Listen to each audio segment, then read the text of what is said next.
by the onset of the pandemic. We see killings of unarmed Black children, women and men, and it feels like it has become routine. We see large-scale unemployment, not just in the United States, but worldwide, at a time when the world was climbing out of poverty at a historic rate. And yet now, because of the pandemic and because of the lockdowns and because of the discoordination of the function of nations, we're seeing poverty begin to rise again for the first time in over 25 years. And of course, none of that has stopped the progress of climate change, which, even though it's not on the headlines, it's still progressing and still affecting us and still having some of the same crippling impact that the pandemic and racial prejudice and economic disadvantage and all of the disunity that afflicts us is having on our social affairs. Well, all of these problems have solutions. And we're going to talk about some of the solutions to these specific problems that I mentioned today. But they also have one common foundation. And that common foundation is the absence of unity. So one of the things that we're going to talk about today is what unity is, how unity works, and the work that unity does. Because there is no problem that we cannot solve if we're united, if we build understanding and cooperation and trust, if we seek after knowledge and apply it systematically to our problems, then every difficulty we face can be overcome. But if we're not united, then we suffer the fate that Abraham Lincoln told us 170 years ago. A house divided against itself cannot stand. So let's talk about those habits of the heart, those habits of thought, and those habits of behavior that characterize unity. And first, let's understand what unity is. Unity is not an outcome. It's not a condition. It's not a desired state. It's a process. It's like anything in this world. It may start small, but it can graduate from stage to stage and develop from one level to a higher level as we develop the skills and the understanding and the spirit that allows us to generate understanding and loving agreement among us. You know, if we are fighting and we stop fighting, that's the beginning of unity. And then if we start talking, that's a higher stage of unity. And then if we develop understanding, that's a higher stage still. And then if that understanding begins to lead to cooperation, then it's a higher stage still. And as we go through those successive stages, unity grows and it grows. And what grows along with it is our capacity to solve difficult problems. There is a passage in the Baha'i writings that tells us the nature of true wealth. It says that the health and happiness, the pleasure and peace of a human being doesn't depend on that person's status in the social strata of society. It doesn't depend on material wealth. It doesn't depend on social influence. Rather, it depends on the purity of that person's character, on the refinement of character and the purity of heart, on the acquisition of knowledge, and on the capacity to solve difficult problems.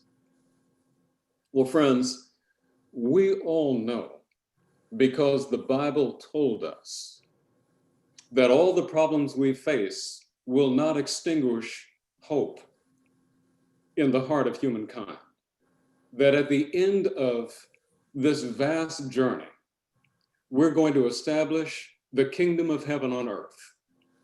What does the Bible say? In the beginning was the Word, and the Word was with God, and the Word was God. And the Bible goes on to tell us what the future will include. It says that in the time of the end, when the Father comes, when the Comforter comes, he said, God will give us one heart, and he will write his law on the inner tablets of our hearts, and he will stamp his name on our foreheads. And what we understand by that is that we will be joined together in love and unity and understanding that is bound by our faith in God and by our recognition of the Spirit of God in every one of his creations. And that his name is stamped on our forehead, we understand by that we will learn to think in a new way, a more constructive way, a way that gives rise to unity and understanding, a way that gives rise to love and agreement, a way that allows us to unify the diversity of humankind and take all of our different ideas and our different approaches and our different understandings and use them to magnify our power to solve difficult problems that affect every human being on earth. Well, in order to do all of this, we have to develop certain disciplines. One of them is what Baha'u'llah calls the independent investigation of truth. In fact, in the Baha'i writings, Baha'u'llah begins his counsel to all humanity by talking about those habits of the heart and those habits of thought that we must develop. He says, my first counsel to thee is this: possess a pure, kindly, and radiant heart, that thine may be a sovereignty ancient, imperishable, and everlasting. And then he talks about what that sovereignty is in his next counsel. He says that the best beloved of all things in the sight of God is justice. He asks us to set it before ourselves, that he may confide in us, that we may learn the mysteries and the secrets of spiritual creation and translate those understandings into social systems and social policies and ways of thought and ways of engaging one another and ways of treating the planet and the people that would bring pleasure and happiness to the Lord himself. And he says that as we learn to do this and we investigate with our own eyes, he says that we will learn to see through our own eyes and not through the eyes of others. And we will know of our own knowledge and not through the knowledge of our neighbors. Or just imagine the transformational impact that change alone would have on American society and on the world. Right now, we're divided red and blue, black and white, rich and poor. Right now, we see through the eyes of whichever television channel we watch, whatever news we read, or whoever we listen to. But Baha'u'llah is asking us to rise above those influences and achieve the purpose for which God created all of us. That we would take our guidance from the messengers of God, that we would follow the model of the messengers of God, and that we would conduct our lives and ourselves day to day, moment to moment, in the light and the spirit of the teachings of God, eternal in the past, eternal in the future. The other habit of the heart that Baha'u'llah calls us to is the habit of understanding that all humankind is one family of God's children. Baha'u'llah says God created us from the same dust so that no one would exalt himself or herself over another. Infused us with the same spirit. And so when the Baha'i teachings are applied to this principle of the oneness of humankind, the expectation that those teachings set is that this is not simply the reawakening of the spirit of brotherhood.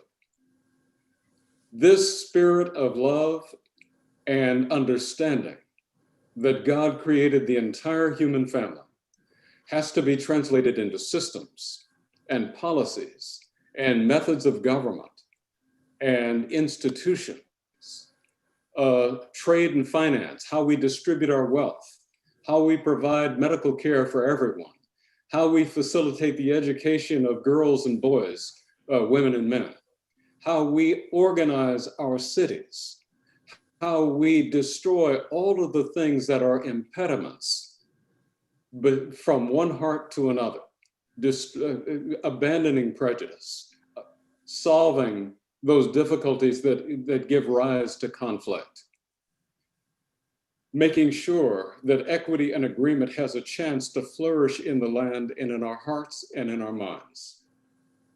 So I want to tell you about some examples of how this spirit is growing in the land. And I want to precede these examples with a bit of an explanation. If we think about the transformational impact that the cause of God has had over time, one of the things that we realize is that the accomplishments of every religion, the religion of Abraham, the religion of Moses, the religions of Christ, of Krishna and Buddha, of Muhammad, now the religion of the Bab and Baha'u'llah, all those religions have had a transformational impact that go beyond anything they should have been able to do. How is it possible with no email, no cable systems, no mass communication? These religions were able to spread worldwide. They were able to create new art and architecture and literature and science, new laws, new levels of unity. First at the level of the tribe, then at the kingdom, then at the city-state, then at the nation, soon at the world. Well, it's because the messengers of God bring a specific book for us to follow, but they also bring the spiritual blessings and spiritual energy necessary to recreate life on this planet, to re-inspire our hearts with genius and capacity and ingenuity and the willingness to confront difficult problems. And that spirit, along with those teachings and the book of the laws of the prophets of God, lead us to a new level of civilization. Well, that's happening right now. And even though our news is dominated by racial killings and racial injustice, even though our news is dominated by news of the pandemic and news of economic disparities and all kinds of difficulties that afflict our cities, we see the fires burning on the streets of our cities. We see all of that. But I want to tell you that that's not the only news in the world. And that's not the only evidence that the Spirit of God has visited humankind again. And it is inspiring us to begin to understand and approach problems differently. Let me give you some examples. We know that the pandemic is devastating humanity. But here's what we're learning from the pandemic. And we're learning it from Taiwan and Singapore. We're learning it from New Zealand and Greece and Germany and a number of other places. It doesn't matter what kind of government. It doesn't matter whether it's right or left. What matters is that it builds trust, that it has clear communication about the challenge we face, that it communicates the need for us to engage in close social coordination and make a collective sacrifice. And everywhere that's been done, the impact of the pandemic has been reduced. It hasn't been eliminated. It'll take a vaccine and time to do that. But it has reduced suffering. It has limited the number of infections, and it has significantly reduced the number of deaths associated with the pandemic. Here in the United States, where we have vacillated on whether the pandemic is real or fake, whether people should mask or not, whether they should quarantine or be liberated. Here, the consequence of that vacillation, the consequence of our inability to make a collective sacrifice and to coordinate the whole of our society around one goal, has been that over 225,000 people have died and millions have been infected. And yesterday, you might have noted, we had the highest rate of infections in the history of the disease in this country, over 100,000 new infections in a day. This is the cost of disunity. In other places, like Taiwan, for example, where they had early identification, clear communication, contact tracing, a national testing program, a quarantine system, even though they had millions of visitors from China, they were able to reduce the rate of infections and the rate of deaths to very small numbers, even single digits during the summer. And it tells us what the power of unity can do if we employ it. If we look at something like climate change, which is one of the reasons that is causing widespread difficulty and hardship all over the world. You know, when we looked at the barrel bombing of people in Syria, and we looked at the assault that the government of Syria had on its own people, one of the things that most of the world didn't realize was that that civil war was triggered by climate change.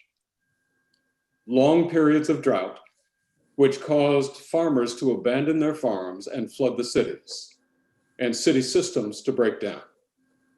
Well, this is not going to stop, but it can be mitigated and it can be contained. So if we look, for example, at the work being done in Africa, where the Great Green Wall is being built, and this wall of trees across the southern perimeter of the Sahara Desert to stop the desertification of the continent of Africa. This wall of trees is 30 miles wide and goes almost from coast to coast. And in the process of building these trees, they're not only changing the climate, but they are causing the African peoples of different countries to know each other and to work together to solve a common problem. It's creating all kinds of jobs for women and men. It's giving rise to the construction of schools and water systems and communication systems and housing and the like. And it's doing it across 23 nations, across the widest section of the continent of Africa. That's not only going to change the climate for the African continent, it's going to contribute to the transformation of the climate across the globe. And once again, it shows us that when we're united and when we focus our efforts on a single goal, we can not only bring transformation to the problem we seek to solve, but we can capture all kinds of benefits: housing, water, education, healthcare, and a greater level of understanding of one another, and the ability to work together to solve difficult problems that will be the greatest assurance of sustained prosperity and long-term peace. If we look at the work being done over the last 50 years in the mitigation of poverty, you know, when most of us on this Zoom call were born, 85% of the world's population lived in extreme poverty. Today, that number is only 9% of the world's population living in extreme poverty. And what has changed that is the rise of education, the organization of nations, the ability of nations to work together in order to raise their collective circumstances, the organization of water systems and education systems and communication systems, the development of the Universal Declaration of Human Rights. All of those things have worked. And as a result, now 74% of the world's population lives somewhere in the middle of the global prosperity index, with 9%, still a billion people, still a big problem, but 9% in extreme poverty, 74% rising out of poverty into a functional way of life. And if we look at what that has done, for example, now, childhood mortality has reduced 74% as a result. And that is primarily because of vaccinations, clean water, and the like. During that period, the average woman in areas of extreme poverty now has a 9th grade education, and the average man now has a 10th grade education. And what that's doing is that's causing them to establish their work, to develop wealth, to marry later, and to have more sustainable and healthier families. As a result, the rate of infant mortality has dropped 75%. And then the number of people in the world, the number of babies in the world from women in extreme poverty has reduced from 5.5 on average to about 2. And that is going to mean that the global population is limited to about 10 billion people. So in all of these areas where we are so concerned about the effects of these big problems that feel like they're beyond our capacity to solve, in every one of them, there are functioning solutions underway right now. But it depends on our ability to ascertain the facts, that independent investigation of truth. It depends on our ability to acquire knowledge and to use that knowledge to initiate action in our communities. And it depends on our ability to embrace the diversity of the whole of humankind in order to make those solutions work. So let me give you a local example that will show a lot of these solutions in progress. There's a school in Northern California, and it's a school in one of the richest parts of Northern California. I swear, if you visited, you'd think you had died and gone to heaven because everything is so beautiful. The houses are gorgeous, the trees are gorgeous, the gardens are gorgeous, and so forth. But at the end of that city limit is the beginning of Imperial Valley, where there are migrant labor farms that produce a lot of the food we eat. Well, according to California regulation, the children from those migrant farms needed to be integrated into the California schools. And you can imagine what the rich parents of the community in question said. They said, look, we didn't pay taxes for our kids to have to mingle with those kids. Now, beyond that, the children who came in from the migrant labor camps spoke 27 different languages. And so you can imagine the chaos in the classroom. It was just very difficult. How do you teach kids who don't have a common language? And where do you start? So what they did was the teachers and the principal of that school began to call meetings with the rich parents and the parents of the migrant children. And they said, we've got to do something together in order to help our school, and all of the children. And what they did was they created a program of teaching English as a second language. Well, by the time I learned about the school and had a chance to visit it and see some of the effects, they had been doing this for 5 or 6 years. And here's what they learned.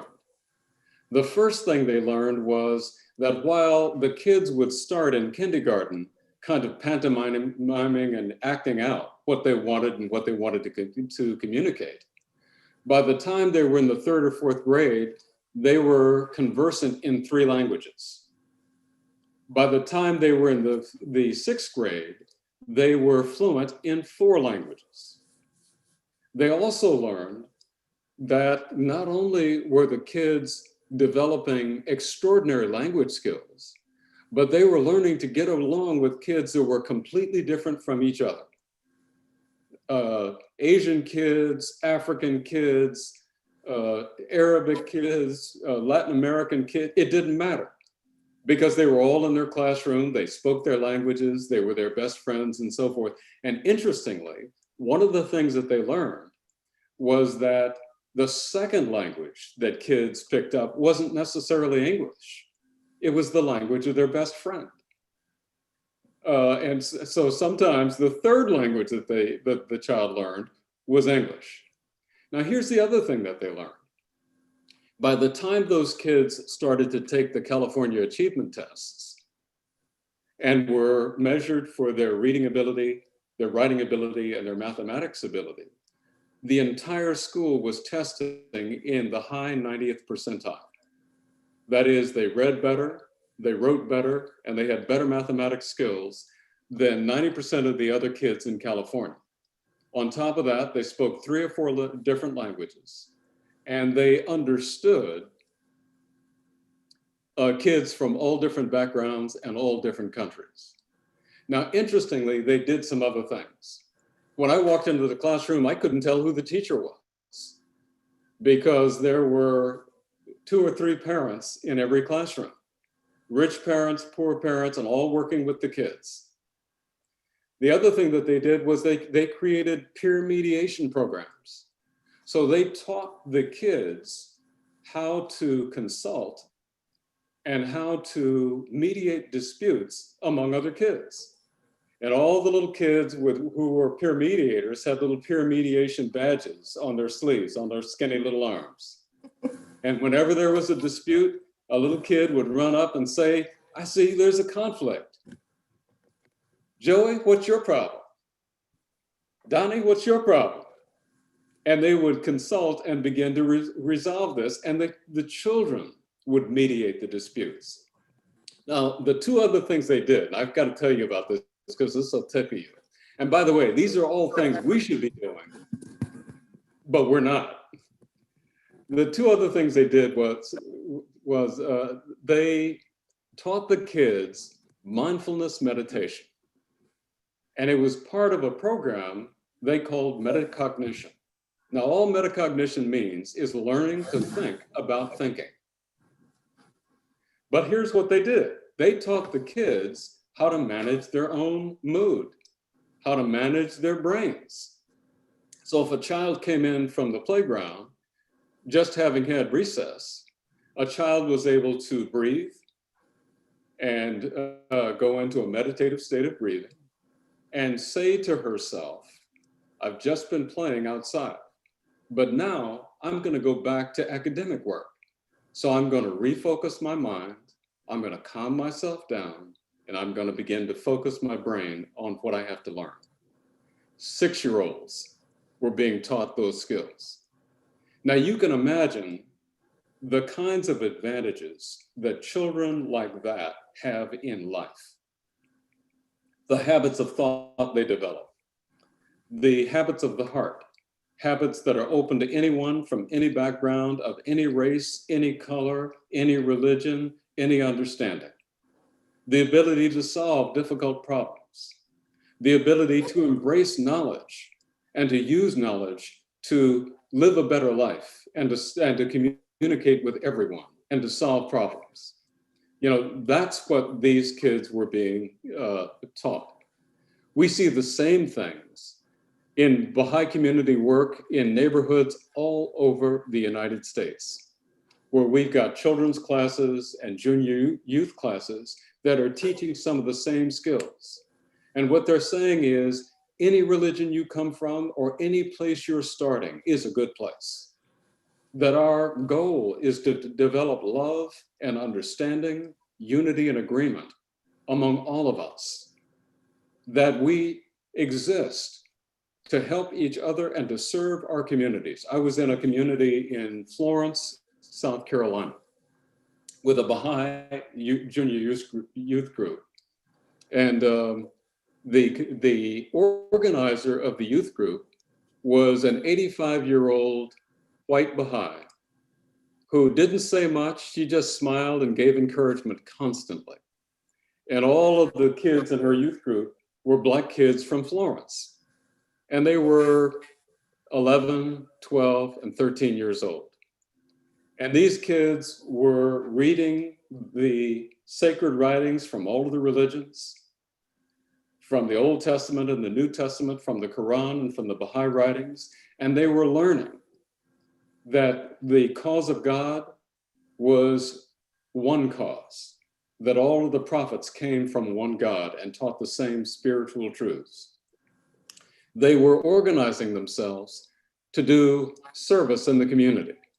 So for example, when they heard that a woman in the community of senior years had fallen ill, she had the flu. This was before the pandemic. They spontaneously organized themselves while I was there. They spontaneously organized themselves to go and cut her lawn and trim her flowers and to spruce up and to see if they could do anything else to help her. Because they were being taught that the most distinctive role they could play in life was to be a servant to the community. There was one little boy, his name was Eric, skinniest kid in the room and little, but full of spirit. And Eric piped up and he said, I was going to be a lawyer. I wanted to be a lawyer. And I'm not even sure Eric was clear on what lawyers do. But nevertheless, he had decided he was going to be a lawyer. He said, I'm going to be a lawyer because lawyers are the boss of everybody and they're in charge of everything. So I want to be one of those guys. And he said, I wanted to be a lawyer a long time. He said, but now that I'm in the youth group, I decided that I'm going to be a second grade math teacher. He said, because if I'm a second grade math teacher, I can teach all the children that they're smart and that they're able to solve difficult problems and that they can use that ability to live a better life. So I've just decided I'm going to change. Now, this boy is 12 years old.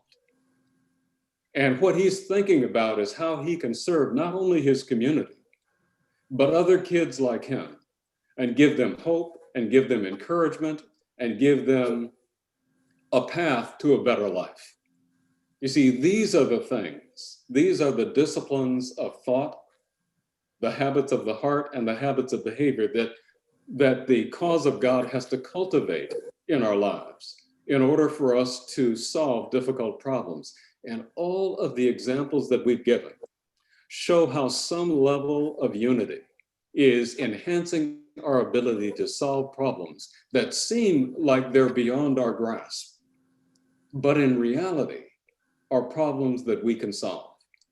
I consulted with a community in South Carolina in a little place, not more than 10,000 people in the town. And they had organized in Beaufort, South Carolina, a program called Beaufort United.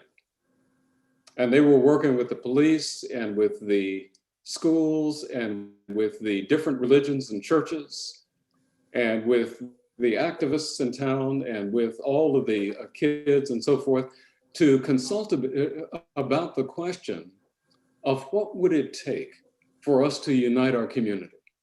What would it take for us to work together, to identify problems that are common to all of us, and to find solutions that work for every one of us. And just the beginning of that conversation set a different tone in the community. And it's not just Baha'i communities that are doing this. You know, where we see conflicts in major cities between the police and Black people especially, people of color especially. Let us also look at those communities where the police are working with people of color and developing the kind of understanding that is increasing the safety and the well-being of everybody in the community, like Camden, New Jersey, where they have meetings in the community to talk about what the issues are with the way those communities are policed. And where, when there was racial injustice, the police didn't guard the community. They walked with the protesters as members of the community. You see, that's a story that we need to know, because once that happens in a community and we learn that there is another way to organize the relationships between those institutions which should serve the well-being of humanity and the people in the community, then we're free to work on the development of another level of unity, another level of understanding. Well, friends, we could go on forever just telling these stories, but I think you get the idea that these problems that seem so outside our grasp are all solvable when the level of unity, the level of knowledge, the level of understanding begins to grow. And I'll tell you one of the things that we've learned over time, and that is whenever people start to work together across racial boundaries, not only does a friendship develop out of understanding, not only does trust grow and understanding expand, but they also tend to initiate social service that neither one of them was involved in before. There's something magical about the unity and diversity that inspires our hearts to bring the same level of understanding and contentment that we're experiencing to more people in the community, and to use our understanding and to use the love that is growing in our hearts to begin to infuse that spirit in the community at large. Well, in the Baha'i faith, our writings tell us that the oneness of humankind is the cornerstone of the cause of God, always has been, always will be.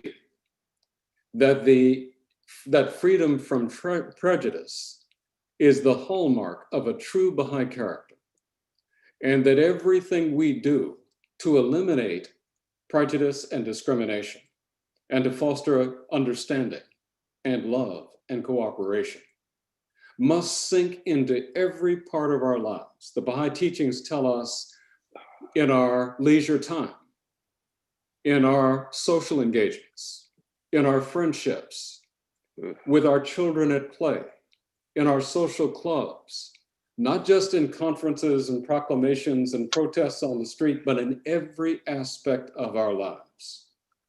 We have to keep this principle of the eradication of prejudice and the fostering of love, understanding, cooperation, trust, and unity, stair steps for the development of unity and cooperation, uppermost in our hearts. And those writings tell us that when we do that, we will be the recipients of the blessings of God Himself.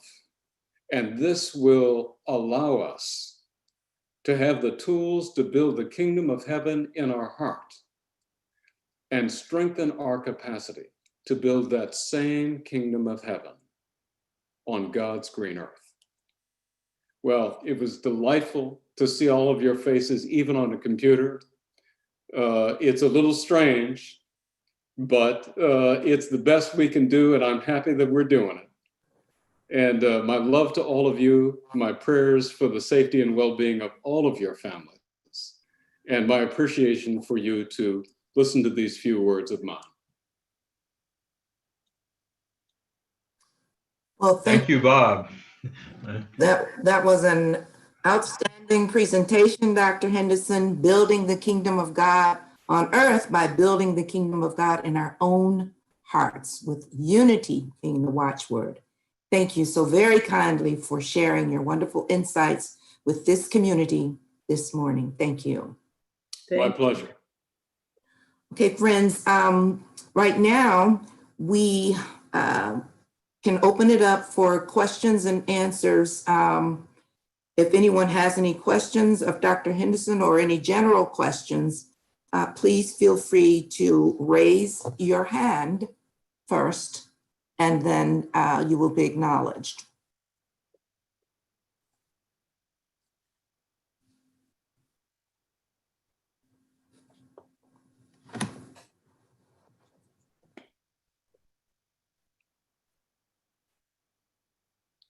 I needed some more chapstick. After all that talking, your lips get dry. Friends, apparently you were all mesmerized into some trance. Yeah, Romeo, you know, the good thing about Zoom is that nobody can throw tomatoes. This is true. This is true. Because all they can do is leave. What insights do you have, Dr. Henderson, for teaching the faith during the COVID-19 pandemic? Well, first of all, let's clarify something. Okay. My name is Bob. Oh, sorry. You can't get that wrong. Okay, I used to call you Bob. I just forgot. No, okay? no, I'll tell you. You say my name backwards, it comes out the same. Okay, well then put Bob Henderson on you instead of Robert. Yeah, there you go. So. Well, you know, I think that if we look around at the way we're living, you realize because we're sequestered, we're all quarantined, we all have limited contact with each other. We haven't gone to the movies and God knows when. We're scared to go to restaurants. You know, we don't want to go to social spaces and so forth. Mm-hmm. But I tell you what, even though we have lost all those freedoms, the fact that we're isolated has made even more important some of the little things we can do to reach out and comfort one another that will make a big difference. You know, when we call our friends just to check on them and just to make sure they're all right and to see what they're going through and if there's anything that we can do from them, that means a lot more today than it might have meant this time last year. When we pray for people or share a prayer over the phone or over Zoom, everybody wants to say, "Thy name is my healing, oh my God, and remembrance of thee is my remedy," because it means so much to everyone. You know, whether or not we're well, every one of us knows somebody who's been touched by the pandemic, and every one of us wants to bring comfort and relief. Those efforts to build the kingdom of heaven in our hearts and to share the word of faith with anyone start with love.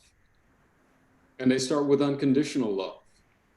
So just being able to reach out to people, to see how they're doing, to share our love and encouragement, to assure them of our prayers, and to do the little things that we're still able to do can open the door of the heart to share the good news that God has not forgotten us. You know, and I would say just one other thing. You know, throughout history, it's so interesting how these lessons are repeated, but we keep forgetting them. You know, pandemics were a way, in the Bible, pandemics were a way that God reminded us to remember him. Mm-hmm. Economic hardship and conflict among races and cultures were ways that God reminded us to remember him. Now we've got all those things at one time. What do you think God's trying to remind us of right now? But we've got to take that lesson into our heart and we've got to translate it into behavior. That is not just behavior to get you to believe the way I believe, but behavior to make sure that you know that I care about you, that your well-being is important to me, and that no matter what you believe or where you are in life, we're both children of the same God, and that our mission in life is to help each other be comfortable and live well together. So that would be, Paulette, my answer to your question. Bob? Just want to say something confirming what you just said, what you spoke to us about, in that teaching the Baha'i faith, and actually, even if you don't say the words, just if you have said the words and you're living it, your actions are showing that you're believing what you're saying. Now, I'm in a situation right now where I have spoken to some of my neighbors and friends in regards to the faith, and not, pressuring them to do anything, but when we would have events, invite them to come, or I'd have little things at my house. So when I needed help, my neighbor next door is taking my trash cans out for me. Mm-hmm. The mailman delivers mail to my door, and people, constantly call me to see how I'm doing, to check on how I'm doing, and they're not Baha'is. Mm-hmm. They are my neighbors and friends that are around me and that know me, knowing what challenges I'm in right now. So like I'm saying, that's just confirming that, teaching love and serving other people, and just letting them know that you are kind and reaching out to them. When the lights went out in my subdivision, my part didn't go out, but I heard that in the other part of the subdivision went out. So I called a few people and said if they had anything they needed to freeze, that they could bring it over. And they were really thankful for that. So when we are giving love and exchanging kindness, it comes back to us, because we know the love of God. There's no greater love. That's right. Than that. That's right.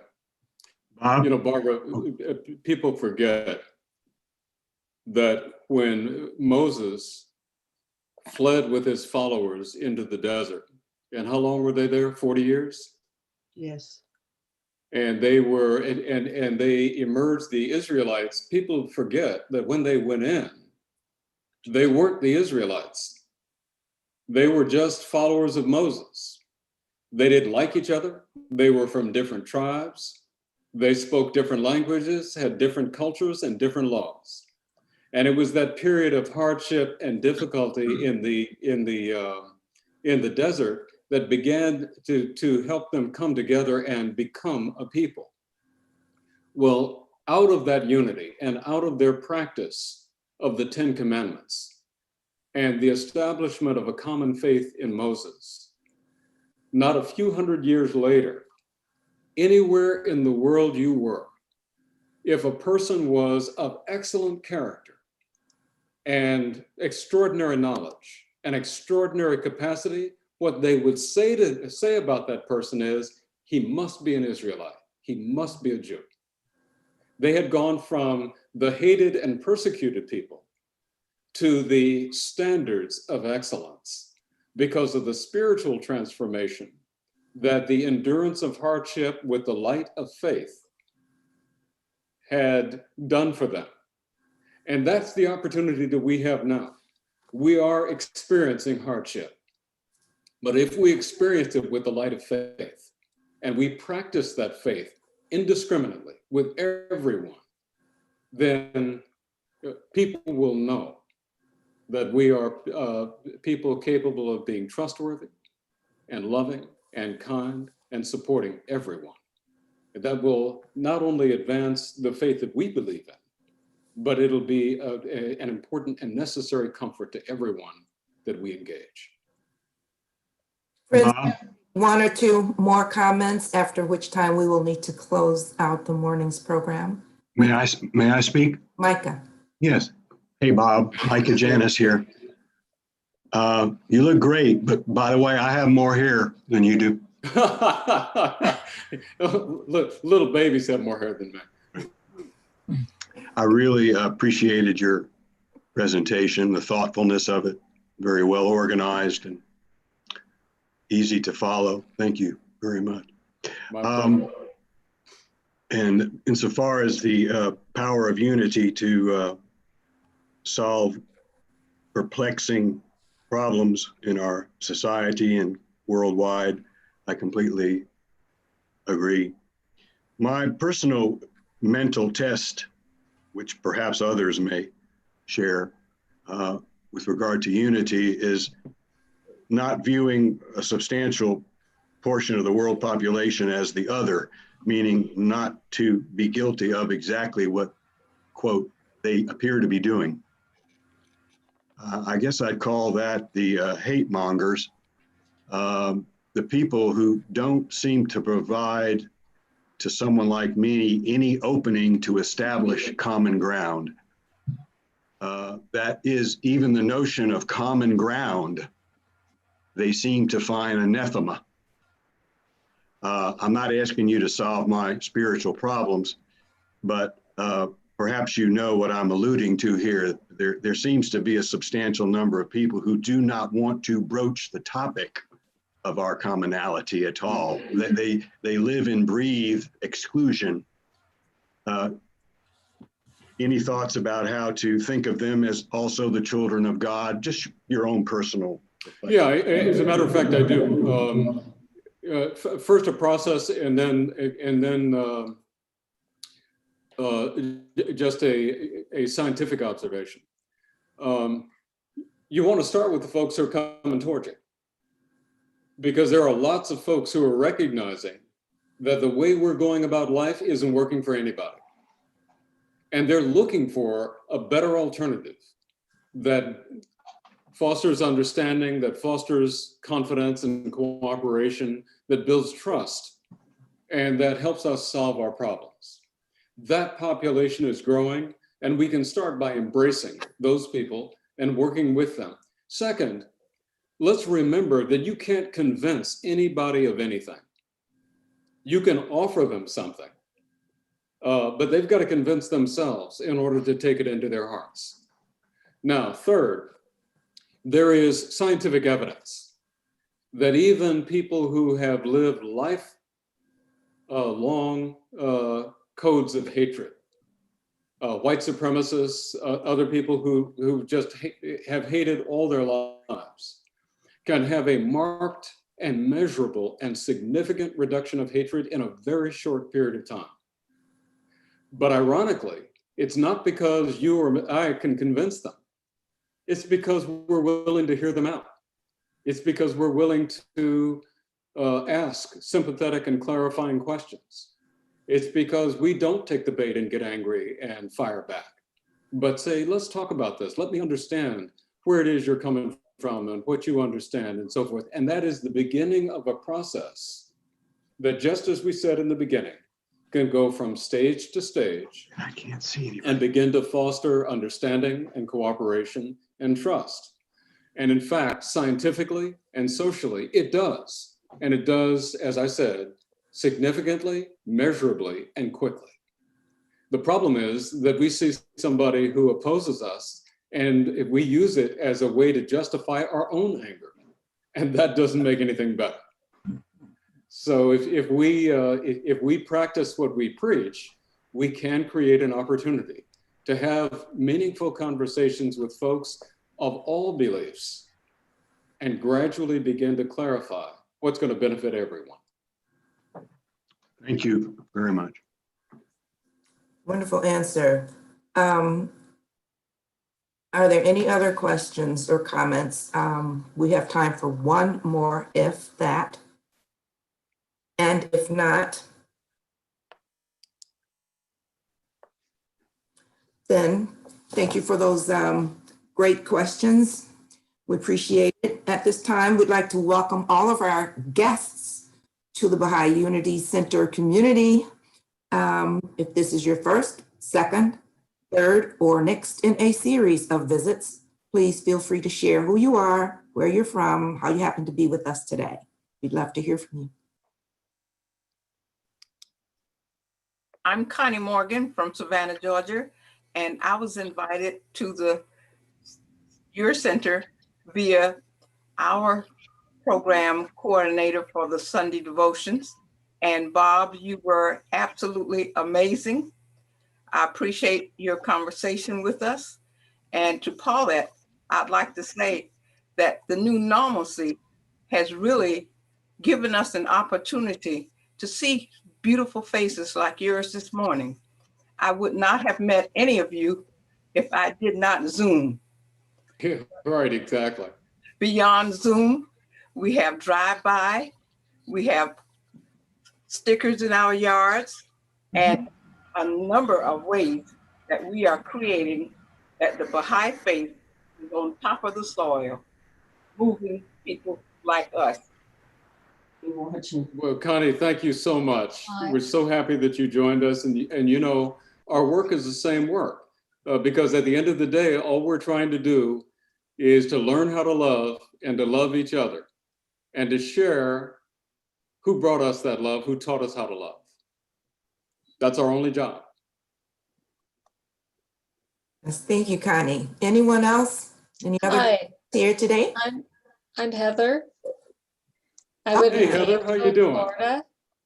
Some of you know me. Yep, I've known you for a long time. Oh yeah. And I really am so glad that I tuned in this morning. And I found out about it through Pat Alston. She shared the information with me. I was very glad to be here. Wonderful. Welcome. Thank you so much for joining us this morning. Any other guests today? I'm a guest. I'm Josie Reynolds. Hey, Bob. Hey, Josie, good to see Hey, your Paula. Welcome, Bob and Paula, to Atlanta. Thank you so much. Hello to all of you. It's lovely to be here with you. And Bob, thanks so much for that presentation. I appreciate you so much. And just wanted to say thank you, and hopefully we'll see each other sometime soon. If we could ever go anywhere. I know we can't. We're on lockdown, and we're on extra lockdown. Yeah, no because kidding. of our situation.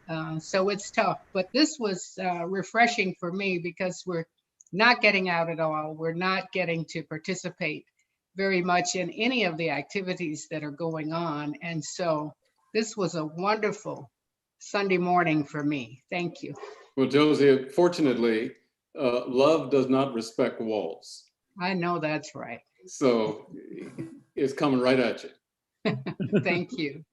And what's so cool is that when we moved here in late '84 or something, Bob, you had just moved out. But luckily, you're back again now. Thank you. And then Wilma had just moved here. So life has been good. Metro Atlanta is an amazing place to be a Baha'i and just so wonderful. So Thank you, Paulette. Friends, are there any other introductions of guests here today before we move on? I'd like to say hello to everyone. My daughter was married in the Baha'i Center that you have here about 8 years ago.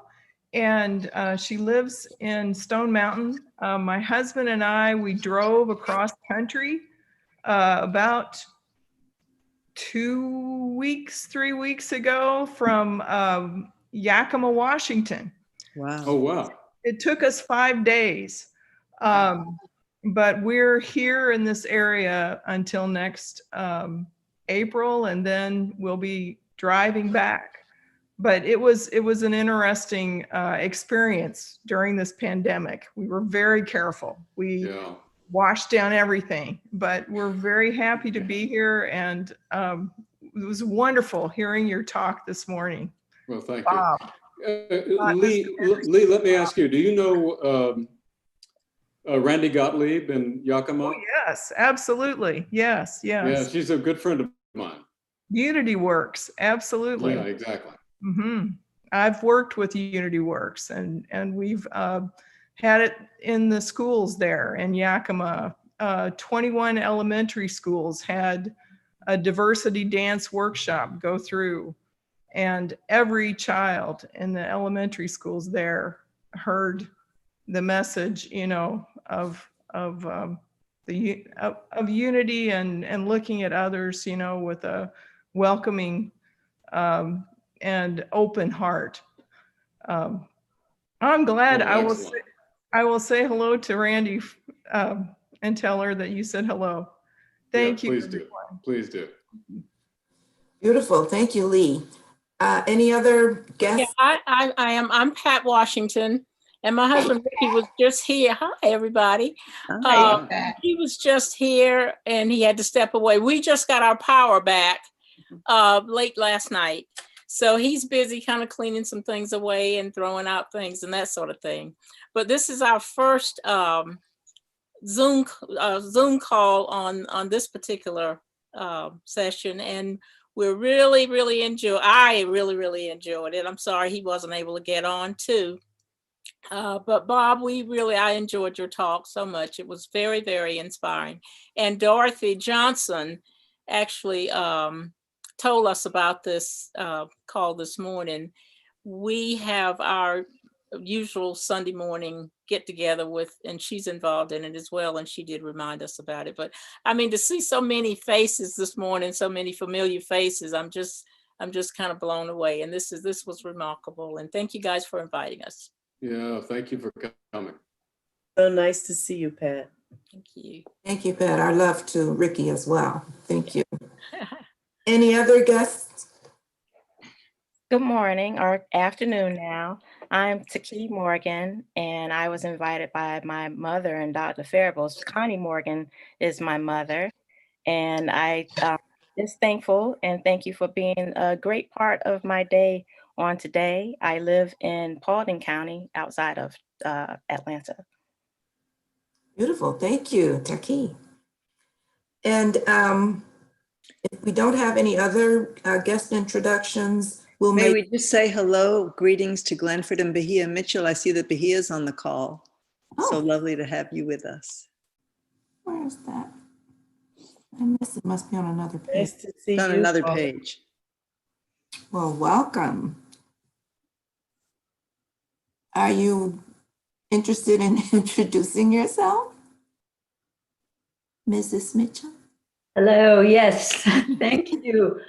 Sorry we cannot be on video right now, but we have listened to the wonderful talk and we are so happy to be in this wonderful community. Well, we're all blessed to have you among us today. Anybody else this morning that I may have missed? You are going to tell us about the next presentation, right, Hermione? Let me finish this. Okay, I'm sorry. Appreciate the reminder. Okay, friends, thank you. It was wonderful getting to know some of you a little bit better there. A few very quick announcements before the program closes. Next week's speaker will be Dr. Laylee Miller. So be sure to stop in for another outstanding presentation. You can watch for details sometime later this week. Notice will be sent out. And please remember the food distribution program that's every Thursday from 10 a.m. till 1 p.m. at the Baha'i Unity Center in the parking lot. Spread the word to help combat food insecurity within the community.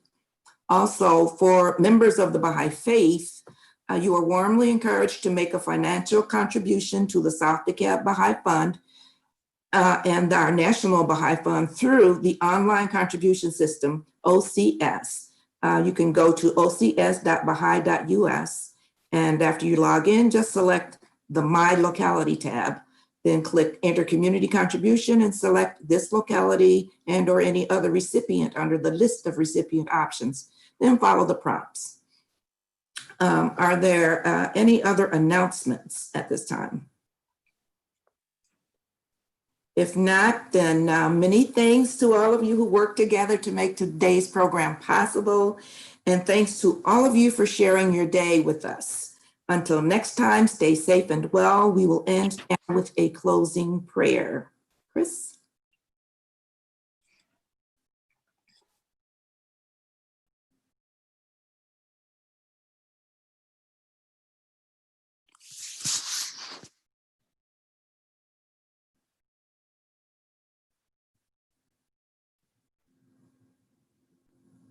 Paula, would you like to read it?